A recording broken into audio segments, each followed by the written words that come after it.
Olá a todos, aqui é o Henrique Vicentini do canal Eu Paterno e hoje eu tenho o prazer de receber a minha primeira convidada aqui no canal, que é a Ana Beatriz Alves. A gente vai fazer uma série de entrevistas, uma vez por mês a gente vai trazer um convidado aqui para fazer entrevista de algum tema específico. E a Ana Bia é a nossa primeira convidada. A Ana Bia é uma psicóloga bastante renomada no ramo da análise do comportamento. Ela também tem um canal no Spotify, que é o Tagarelando Psi, é muito legal, recomendo demais que vocês sigam, e também o Instagram dela, que é o Psi Behavioristana, que ela fala sobre diversos assuntos. Recomendo que vocês escutam e vejam o conteúdo da Bia. Bia, obrigado por ter aceitado o meu convite.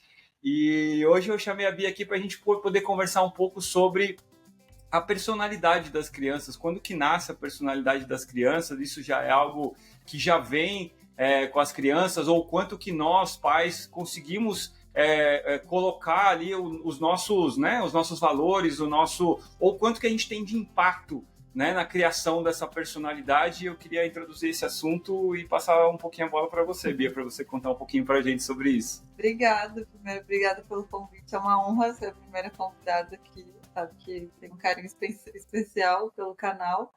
E eu acho que é um tema importante, porque a gente fala pouco, e eu acho que a tua iniciativa do canal, ela é interessante porque ela traz muito essa responsabilidade sobre os pais, né? Assim, sobre o como é difícil e o como é importante a influência dos pais na criação dos filhos. Então, acho importante a gente ter esse tipo de conversa, ter conteúdos e canais como esse aqui, como as discussões que você traz, e a gente vai muito nessa linha, né? Acho que quando a gente conversou sobre trazer esse tema para cá, a ideia é falar um pouco sobre como a gente vê as crianças de maneira geral, como isso foi mudando ao longo do tempo também, né? Que é uma coisa que a gente até conversa sobre como a criança era vista antes, como ela é vista agora. Então, acho que, no geral, a gente tem uma ideia, uma visão de senso comum de comportamentos inatos, né? Uma coisa assim, a pessoa nasce desse jeito. Então, tem até, infelizmente, é uma coisa que serve muito para julgamento das pessoas. Então, essa daqui já nasceu assim, é da personalidade dela ser ruim, ou ser boa, ou ser X, Y, Z. E, na verdade, o que a gente sabe, né, dentro da psicologia é que não, assim, né? A gente tem influências que elas permeiam tudo que a gente está em contato. Então, tem sim a influência da nossa espécie, tem uma influência de como, né, de questões genéticas, de questões herdadas ali pelos nossos pais, pelos nossos avós, pelos nossos ancestrais. Então, realmente isso é uma coisa que influencia, mas não é o que determina. E aí, acho que até algum tempo atrás, a gente tinha muito essa visão de bom, você nasce de um jeito e é isso. O Gabriela, né? Nasceu assim, cresceu assim, vai morrer assim, vai ser para sempre assim. E não.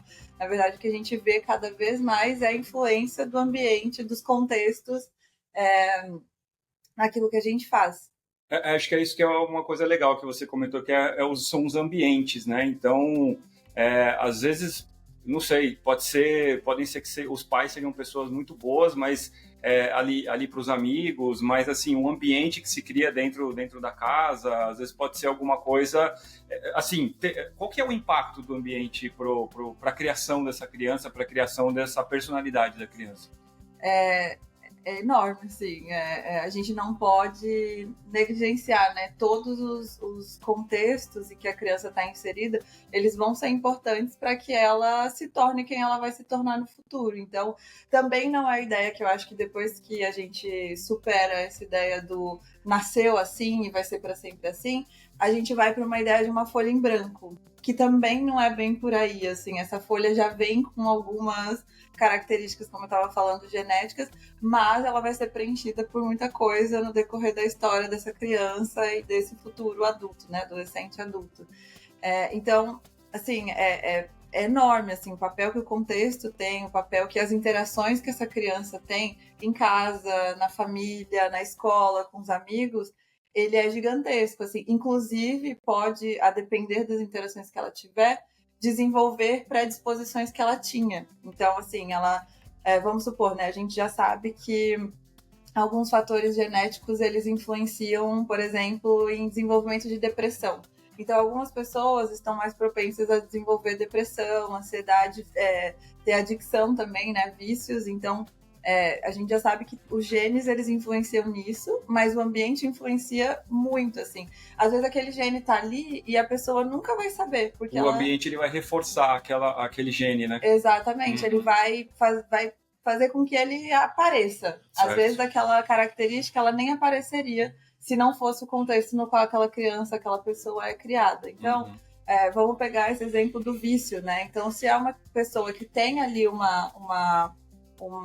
gene, alguma coisa ali para desenvolver isso, se ela cresce numa casa que ela tem acesso ou até mesmo na escola, com os amigos, ela tem acesso a álcool, a outras coisas, ela vai potencialmente desenvolver aquele gene. Agora, se ela cresce numa família que não tem, as chances diminuem. Se ela não é apresentada para aquilo, a chance diminui. Então, isso é só um exemplo assim, de como isso impacta. A gente tem estudos com gêmeos, por exemplo, que eu acho que é uma coisa muito interessante, até disso, né? Mas são idênticos, assim, gêmeos univitelíneos. E a gente vê que detalhes mudam a criação, mudam o desenvolvimento do que a gente chama de personalidade aí, né? Então, às vezes é uma coisa são gêmeos, então um é pego primeiro do carrinho, os pais vão lá e pegam primeiro. Esse detalhe já influencia, já pode influenciar em como aquela pessoa vai se desenvolver. Então, assim, até os detalhes são muito importantes. E acho importante também a gente conversar sobre o papel dos pais, né, nessa criação de personalidade, né? Claro que tem o ambiente, então acho que tem algumas situações que são bastante óbvias, não sei, um pai alcoólatra ou os dois alcoólatras, então claro que vai trazer uma situação muito mais difícil para aquela criança, ela vai ter alguns mecanismos de defesa, então pode gerar esse tema da depressão que você estava comentando, ou outros genes também, né, que podem desenvolver. Esses casos são muito óbvios.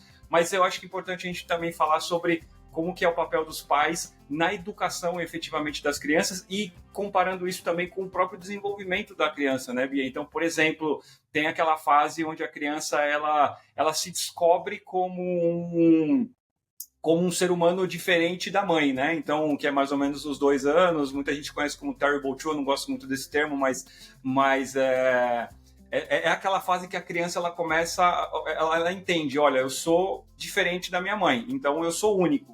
Então eu vou começar a fazer testes aqui para ver até onde vai, né? Então ela começa a fazer uma birra, começa a querer discutir mais e tal. Então eu acho que o papel dos pais nesse contexto, ele é muito importante, né? Porque se a criança começa a ganhar tudo, ela vai por um caminho. Se a criança começa a ter ali ser podada nesse caminho, né? Nessa idade, então ela vai por um outro caminho. Então vai desenvolvendo, acredito, de que muita coisa importante, né? E outras fases também tão importantes também, o começo da adolescência, como que...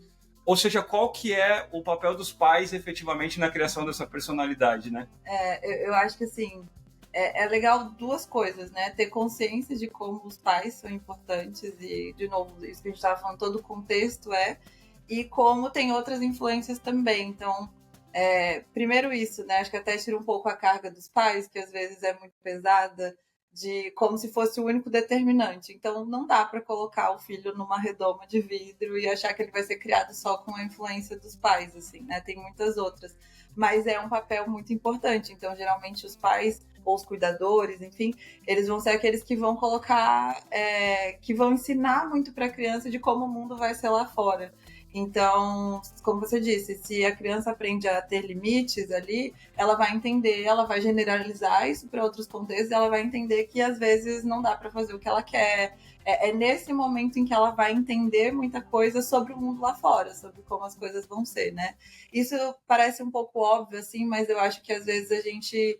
É isso, no dia a dia você vai deixando passar, né? Então, de como, por exemplo, a gente vê casos em que o adulto cresce e ele, inclusive, desenvolve depressão e ansiedade por acreditar que ele pode ter tudo na mão, assim. Então, isso acaba por atrapalhar o desenvolvimento também, porque não tem aquilo que é importante de ir lá e conquistar, por exemplo, ou as dificuldades, ou uma parte que, às vezes, a gente... E aí eu estava falando dessa parte histórica, né? Então, as crianças, elas eram vistas como mini-adultos, então não tinha esse cuidado que, ainda bem, hoje em dia a gente tem. mas às vezes a gente pode acabar indo para um excesso de cuidado também pelo outro lado, que é vamos permitir que a criança faça tudo, vamos tomar muito cuidado com ela, mas ela também precisa experienciar situações difíceis e desconfortos para que ela esteja cada vez mais preparada, porque na vida adulta vai ser assim, a gente sabe. Então, a gente vai ter as obrigações de trabalhar, ou fazer tarefas e tudo mais. Então, isso precisa aparecer nesse momento. E outras coisas. Então, é o momento de desenvolver tudo, né? Esse momento ali com os pais, com a família. Autoestima, autoconfiança. Então, às vezes os pais querem fazer tudo pelo filho. Ou as mães. Às vezes as mães têm um pouco mais essa carga de não deixar o filho lavar louça, não deixar arrumar a própria cama. E apesar disso parecer muito bom, na verdade você está minando o desenvolvimento de autonomia, que consequentemente é o que vai gerar autoconfiança. Então, assim, a criança que não faz nada dessas coisas, ela acha que ela não consegue fazer nada. Então, isso mina a autoestima, a autoconfiança. Então, autonomia, né? Exato, eu não consigo fazer nada. Os outros fazem por mim, o outro faz por mim. E aí isso dificulta muito, e eu vejo isso na clínica, eu recebo muito isso, na vida adulta, que a pessoa consiga enfrentar, encarar situações difíceis, que ela consiga desafiar, porque falta essa parte do difícil. Isso não é uma ode ao sofrimento ou a qualquer coisa ruim, mas é a realidade, né, de como a vida é. Então você vai ter coisas chatas para fazer, você vai ter coisas desafiadoras, e você precisa aprender desde cedo a lidar com isso. Você vai ter os momentos legais, você vai ter os momentos não tão legais, e precisa, essa dicotomia, ela precisa acontecer, senão vai ser difícil, vai ser pior para a criança lá na frente. Apesar de parecer, não, eu tô fazendo tudo aqui por ele fica lá só brincando, parece incrível, né? Isso dependendo da idade. Então, claro que a criança mais nova, ela não vai fazer essas atividades, mas aos poucos ela vai sendo inserida nisso para ela ver que, pô, eu consegui lavar uma louça, eu que arrumei minha cama, olha que bonitinha que ficou. Sim. Então, isso traz uma satisfação também para a criança. Super. Né? Por mais que no primeiro momento seja chato, né? E tem isso, às vezes a gente quer proteger, é chato, não vai deixar a criança fazer. Mas ela tem o resultado, a consequência, o reforço. Eu sempre, assim, nos meus vídeos, eu sempre comento muito a respeito com relação ao respeito, né, à criança. Eu gosto muito de tentar validar aquilo que é importante para ela. Então, até usando um pouco do seu exemplo, assim, às vezes a criança não quer ir na casa do tio fulano. Claro que às vezes vai ter que ir, mas eu acho importante considerar ao menos a opinião daquela criança. Então tá bom, então a gente fica talvez só um pouquinho, ou tá bom, hoje a gente não vai, mas outro dia eu quero ir porque é importante para mim. Mas eu acho importante também validar esse tipo de sentimento, esse tipo de o desejo mesmo da criança, o que é importante para ela, o que ela gosta de fazer, o que ela não gosta de fazer, até para criar essa autonomia, ou seja, para não levar tanto para o outro lado, né? A criança, ela não tem voz para nada. Então, você vai na casa do tio fulano sim porque eu quero e pronto. Mas você vai lá sim, e aí a criança ela não consegue ter voz ali, né? Então, não sei, acho que você concorda um pouco comigo que é um pouco desse equilíbrio dos dois, assim, né? Não sei o que você pensa sobre isso. É difícil achar esse balanço, né? Por isso que, de novo, é muito difícil ser pai, é muito difícil ser mãe, é muito difícil ser responsável por uma criança ali, porque você tá sempre nessa tentativa de achar esse balanço, de achar esse equilíbrio, que é muito difícil. Mas realmente tem essa outra parte, né? Eu acho que aqui a gente está dividindo mesmo em perceber em partes, assim, que tem isso das responsabilidades e que isso vai ser importante para desenvolver autoconfiança e autonomia e autoestima também, de eu conseguir fazer, mas também tem essa parte do estabelecer limites, que também é uma outra dificuldade que a gente vê pessoas adultas chegando na clínica, por exemplo, e tendo muita dificuldade, que é, antes de qualquer coisa, não aprender a validar e reconhecer os próprios limites. Então, eu costumo usar esse exemplo com as pessoas que eu atendo, de quando é criança e tanto essa parte do eu não quero, o que eu quero, o que eu não quero, de ir percebendo e tendo espaço para isso, de como isso é importante. Então, levar isso em consideração, não é porque porque a criança vai fazer o que eu quero sempre. Não, às vezes ela vai fazer o que você quer porque ela precisa, inclusive. E então, às vezes não. E às vezes não. E dar esse espaço para essa possibilidade, pelo menos, existir, né? Sim. Um exemplo que como eu dizendo, que eu costumo dar na clínica é que com relação a sentimentos, com relação a validar mesmo aquilo que a criança sente, que é uma coisa muito comum, talvez, das nossas gerações, eu espero que nessas, né, não, Mas quando a gente caía e machucava e começava a chorar, e os adultos falam, não chora, não foi nada, passou, não foi nada. Claro que foi alguma coisa. Pô, tá doendo, tá doendo. Chora sim, mas vem cá que eu te abraço, vem cá que eu te acolho, vem cá que eu cuido. Mas permitir que a criança chore, permitir que ela sinta aquela dor também, óbvio. Leva a criança, cuida, leva no médico se precisar, lógico. Enfim. Não é também, fica aí sofrendo, tá tudo bem. Não, mas assim, é dar espaço para essas duas coisas, que aí eu acho que é esse jogo que é difícil, né? Esse meio do caminho que é difícil, mas que é super importante. Então, ela precisa também aprender a identificar, porque é um problema que eu vejo muito, assim, a gente, adulto, né, dependendo da criação que a gente teve, de não conseguir identificar se a gente está gostando ou não de uma situação, se a gente quer ou não fazer de sair coisa. De situações, né, Exato. Que às vezes são, não sei, quando eu já escutei muitos casos de relacionamentos abusivos, alguma coisa que a pessoa não consegue simplesmente sair. Exato. E ela sabe que aquilo faz mal para ela, né? Exatamente. E isso muitas vezes é muito comum ter origem na infância, na adolescência, enfim. Geralmente em criações em que realmente não tem voz, não tem espaço, em que né, geralmente já tem ali microagressões e violências e tudo mais, e que às vezes são coisas veladas. Então, às vezes é realmente a família que vai podando toda e qualquer situação, ou realmente não vai dando espaço para a criança, para o adolescente se expressar. E aí ele vai aprendendo, inclusive, que amor é aquilo, assim, né? Que amor é você ser controlado. Então, essa parte do controle dos pais, ela é... A minha mãe me ama porque ela tá me controlando. Exatamente. Né? E aí, nas suas relações futuras, você vai aprender o quê? Que se o outro tá te controlando é porque ele te ama. Ou o contrário, né? Ela me ama porque ela deixa fazer o que eu quero. Então, assim, nem tão ao céu, nem tão... Exatamente. Aí que é difícil o equilíbrio. Claro. Eu queria te perguntar também a respeito dos ambientes externos. O que você pensa, o que é melhor, vamos dizer assim, para os pais com relação ao controle dos ambientes externos. Então, assim, é melhor, às vezes, a gente deixar num ambiente um pouco mais, não diria hostil, assim, mas porque a criança vai ganhar uma casca ali para o mundo adulto, não sei, uma escola, alguma coisa assim, ou um prédio, como que deve ser a intervenção se alguma coisa não está indo legal, como que você enxerga isso com relação ao ambiente externo? Qual que é o papel dos pais com relação a esses ambientes? De novo, é difícil, né?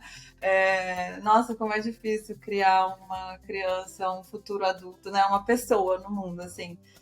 E é sempre, acho que você está sempre nessa tensão, né? Do eu podo, eu libero, o que eu faço aqui? Eu acho que sempre, muito a caso, né? Cada situação é uma situação. Mas existem situações que você precisa intervir, de tipo, essa criança vai ter contato ali com uma coisa que ela não deveria ter muito nova, né? Então, com uma substância, com algum comportamento que precisa ser conversado com ela, inclusive. Então, acho que a parte é tomar muito cuidado com o proibicionismo, assim, de não, Sim. Por que não? Assim, porque a criança vai querer saber sobre aquilo. Então, por que não? Então, não quero que você ande com aquele amiguinho porque ele, né, tá muito à frente do tempo dele, ele já usou determinadas coisas, faz determinadas coisas, tem determinados comportamentos. Mas por quê? E aí você explica, porque esse comportamento é prejudicial, você tá, acho que uma coisa que você já explicou um pouco aqui no seu canal também, nesse momento, por exemplo, para adolescência está acontecendo poda neural, então a criança está desenvolvendo ali aquilo que vai ficar muito fixo para ela na vida adulta. Então, se nesse momento ela tiver acesso a determinados comportamentos, a determinadas substâncias, isso vai ser extremamente prejudicial para ela. Então, nessas horas você precisa intervir, mas com esse cuidado, com essa conversa, para que ela esteja ciente também do que está acontecendo. Uhum. E não podando completamente, também não liberando completamente. Deixa ela se virar, deixa ela ver lá o mundo, porque ela resolve. E é difícil, às vezes, para os pais, né? Eu tô lendo um livro que é do Jonathan Haidt, eu já falei bastante desse livro nos últimos episódios, porque realmente me impactou bastante, mas ele fala muito sobre o brincar livre, né? Então, das crianças, o quanto é importante para as crianças brincarem livre, ou seja, sem um adulto mediando, né, essa brincadeira, eles inventarem o que eles vão fazer e se resolverem mesmo, né, como se fossem mini adultos ali resolvendo numa democracia ou numa autocracia, em algumas situações, quando tem o autocrata. O autocrata, aquele cara, eu tô esquecendo a palavra, o autoritário, aquele, né, o valentão, essa era a palavra que eu queria usar. Ou seja, vão ter diversas situações, e ele fala pra gente o mínimo possível tentar podar isso, a não ser, claro, que esteja sendo prejudicial para a criança. É difícil, né, você deixar, às vezes, a criança numa posição um pouco menor, por exemplo, nesse caso do valentão, alguma coisa assim. A gente precisa estar de olho também. Eu acho que isso é muito importante, o olhar, né, ou a supervisão sobre tudo que está acontecendo, e principalmente acho que sobre o sentimento também da criança, né? Então, se a criança começa a apresentar algum comportamento, não estou querendo mais ir para a escola, eu não quero mais descer aqui no prédio, não quero mais sair na rua para brincar com aqueles amiguinhos. O que está acontecendo? O que está acontecendo, né? De novo, é difícil, assim, é isso, você não dá para colocar numa redoma de vidro, por mais que às vezes dê vontade, né? Apesar de eu não ser mãe, eu tenho um irmão de 15 anos, então dá vontade, às vezes, de proteger muito, mas, claro, exceto em situações de violência, de bullying, né? Você falou do valentão, nesses casos a gente precisa intervir, a gente precisa cuidar muito. Em outros casos, a gente precisa permitir também que a criança consiga ali lidar com aquela situação. A gente volta nisso tem a parte difícil também do viver, do existir. Sim. E uma outra coisa, você estava falando disso, eu acho que é um ambiente que a gente não pode deixar de falar aí, como você citou, Jonathan, que você já falou em alguns momentos, é a questão do celular. Assim, eu sei que é chover no molhado um pouco, mas eu acho que é o tipo de coisa que precisa falar, que a gente estava falando de ambiente. Então, os pais, a escola, a família, os amigos e tal. A gente esquece que celular é ambiente também, que tem um mundo dentro daquilo ali. Então, aquilo vai influenciar, assim, absurdamente também o comportamento e desenvolvimento da personalidade dessa criança, desse adolescente. Então, é um mundo ali dentro. E a gente não pode deixar de considerar. Eu acho que a gente banaliza muito o celular, né? Como se fosse só normal, né? O uso aqui, todo mundo tem, até na gente, assim, os impactos que aquilo tem na gente, seja uma foto que a gente vê, você já falou em um vídeo seu sobre meninas, né, que tem problema de autoestima porque vê corpos padrões ali, meninos que veem brincadeiras ali, né, de outros meninos que, né, esses desafios da internet. Masculinidade tóxica. Exato, que não são legais também. E a gente não pode esquecer que isso também é ambiente, também é influência, também é contexto para as crianças e para os adolescentes. Então, às vezes, né, a gente começou falando de vícios e tudo mais, pode ser que na família ninguém tenha, mas a gente esquece que a criança tem um mundo ali no celular, e aí ela vai ter influência ali. Então, desses desafios, de repente é uma família super tranquila, ninguém faz nada, né, uau, mas ele viu na internet, ele segue uma pessoa que vê e faz coisas e ele quer fazer, então a gente não pode de jeito nenhum esquecer que isso é um ambiente também, que isso é influência e é contexto para o desenvolvimento. Acho muito legal o que você falou, às vezes são os pais que são muito tranquilos, tal, mas a criança ela vem com outro, né, vem com outras demandas, assim, vamos dizer assim, ou algumas predisposições até a vícios, alguma coisa assim. Às vezes, e aí novamente voltando na questão do ambiente, né, pode ser um ambiente virtual ali, pode ser um ambiente externo, os amigos, a escola, então por isso que acho que sempre vale o olhar dos pais, porque o ambiente ele realmente importa demais, né? Sim.